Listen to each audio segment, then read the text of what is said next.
Data reacts in a typically over-the-top Brent Spiner way to his drink, showing us that even with multi-million-dollar Hollywood backing, you can't escape from low-budget acting. He says the drink is making him feel an emotion. I guess drinks can make you feel emotions? I don't think the writers know what emotions are.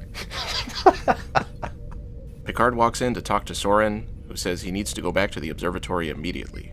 It seemed odd that no one else would already know and have relayed any important information Soren had. He said he needed to meet with Picard right away, but what he actually tells him is not confidential. He just says, I need to go back for an experiment.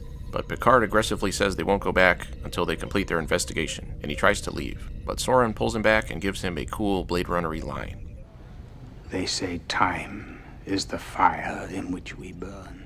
And Picard seemed really drawn to that statement. It changed his whole demeanor. I thought he was having some brainwashing activated or something, but we find out later that there is no connection between them at all, so his reaction is weird.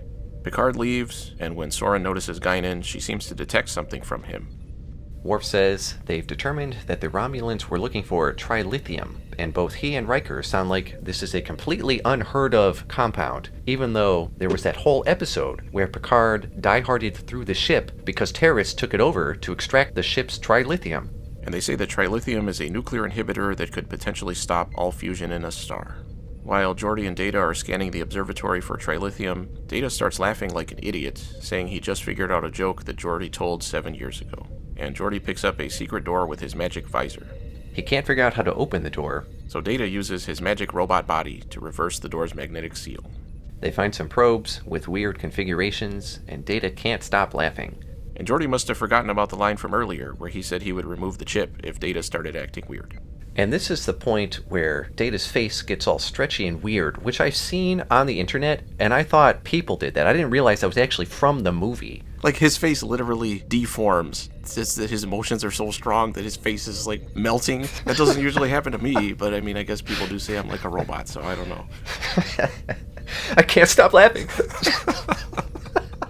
And Geordi acts surprised, and he was the only one in the universe who did. As he prepares to beam both of them out, Soren pops up and slugs Geordi, and then turns his space gun on Data, who expresses fear, but not so much that his face melts.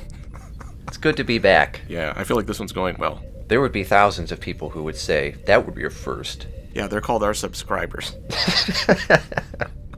Picard sits in his quarters, looking at his latest scrapbooking project, and Troy walks in and asks if she can help with anything. And that would also be a first.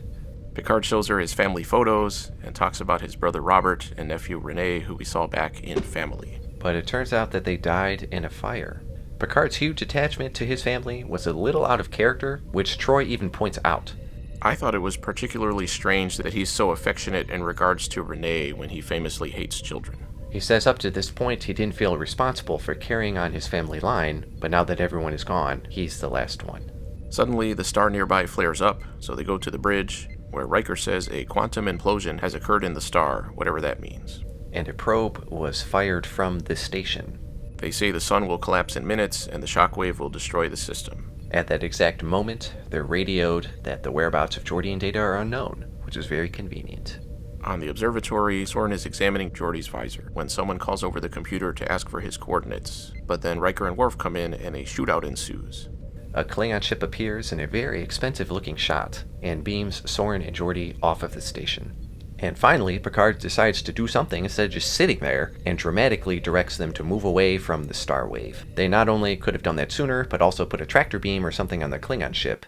And the way Picard points his finger out was really goofy, and it even looks like the camera pans away right as Patrick Stewart is about to start laughing. On the Bird of Prey, we see Lursa and B'Etor. And Brian Thompson is there too. And he's already been a Klingon on the show, and he even became Riker's buddy in that one episode, but I assume that he was supposed to be somebody else.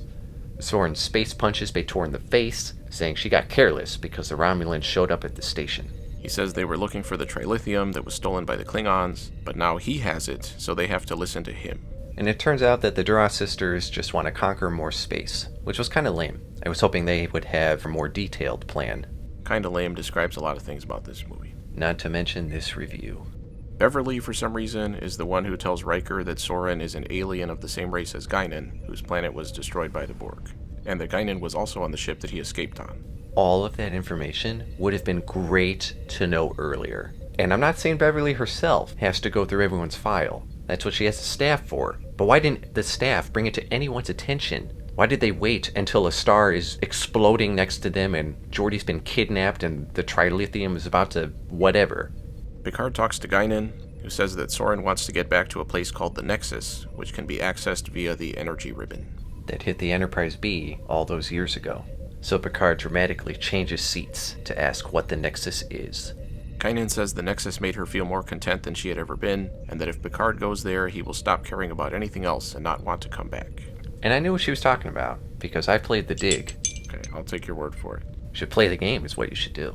When Picard asks her why Soren would want to destroy a star, Guinan doesn't answer for some reason that I did not understand. Even after watching the whole movie, it still doesn't really make sense. On the Klingon ship, Soren talks to a strapped-down and naked Geordi, saying that his visor makes him not normal, and then he interrogates him about trilithium. Then we strangely get a captain's log here in the middle of the movie, where Picard reads the latest draft of the script, saying that Data's emotion chip has fused to his neural net and can't be removed, which was exactly what I wanted to hear. But Beverly says that there's no reason why Data can't walk around and do his job like normal, despite the fact that any time over the course of the entire show Data acted even slightly erratic, it always ended up horribly for everybody. Not to mention that Beverly herself has never been wrong before, or, went psychotic or turned everybody into animals who murdered and ate each other. Turn the robot off.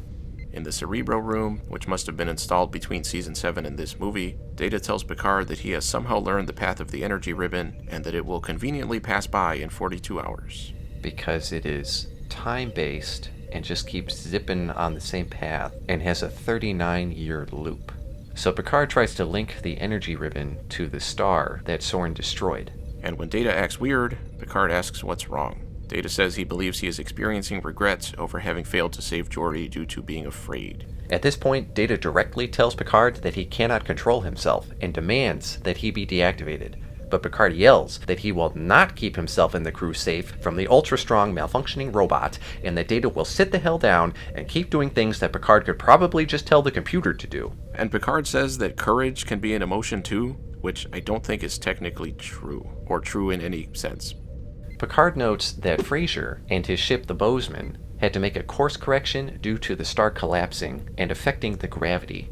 So Picard, still putting the pieces together, tells Data to show that Hollywood budget and identify where the ribbon is and where it's going. When Picard asks Data if the computer took the destruction of the star into account when plotting the course of the ribbon, Data already knows the answer is no, but was apparently not going to correct for that until Picard mentioned it. Picard determines that Soren is trying to alter the path of the ribbon, and figures out that if the star in the next system is destroyed, the ribbon's path would lead it to one of the planets. So Soren can't go to the ribbon because he'll be destroyed, so instead he's bringing the ribbon to him. They say that any ships that come near the ribbon are destroyed by its gravity, so why would Soren think he would be protected when he's on a planet? It's still going to be the same forces working against him. And why would extinguishing the star suddenly change its gravitational attraction? Because all the same mass is still there, it's just not on fire anymore. And Data says that one of the planets that would be destroyed by the star is inhabited by a pre-industrial civilization, which theoretically should mean they don't care about it. The Klingon ship reaches the planet, and Soren says that Geordi's interrogation yielded no results, but he still gives the Duras sisters information to make a trilithium weapon. They are suddenly hailed by Picard, who tells them to return Geordi and leave. Soren tells the Klingons that they need to destroy the Enterprise, and he goes to talk to Geordi again. But that doesn't actually result in anything, except Malcolm McDowell putting LeVar Burton's clothes back on by himself. It's probably in his contract. On the Enterprise, Worf says that since the Klingon ship is cloaked, they might not be able to locate a probe sent to the sun in time. The Klingons hail them, and Picard says he needs to speak to Soren, but they say he's already off the ship. So Picard offers to beam aboard their ship so they can see that he is unarmed, and beam him down to Soren's location, which was the stupidest suggestion possible. But it actually works. Well, it works when he offers to exchange with Geordi, which wasn't even part of the offer in the first place. They agree when he says, "Give me something in return." It's a master negotiator. So Picard is beamed over, and Geordi is beamed to the Enterprise, and I love how people are standing nearby, and they don't react when Geordi starts falling over. Instead, Beverly goes to check him out when he's already on the floor. Once Picard reaches the planet, he tries to talk to Soren, but like an idiot, walks into an electric fence instead. On the Klingon ship, we find out that they can now see through Geordi's visor. which also happened via Romulan in that one episode. And I noticed that the medical team checked Geordi's physical well-being, but you'd think that they have learned to check his visor by now too. Remember that Beverly's the one in charge. I'm surprised she didn't amputate one of his limbs just in case for some reason. Data walks in to apologize for his behavior and smiles when Geordi says that he's just been behaving like a human. How touching. Dangerous is what I would say. Down on the planet, Picard keeps shouting about finding another way to get to the Nexus and brings up the Borg in an attempt to appeal to Soren's emotions. Saying that what they did when they destroyed his planet is the same thing he will be doing when he wipes out the people on the nearby planet. Picard expounds that it's mortality that defines them, despite Soren not being a human, but Soren ignores that and says that the Nexus is the only answer. Yeah, so does Soren have the same powers as Guinan? Well, they're the same species, right? Yeah, but we never see him do anything. Well, we almost saw Whoopi Goldberg do something in that episode where she went into that kung fu pose.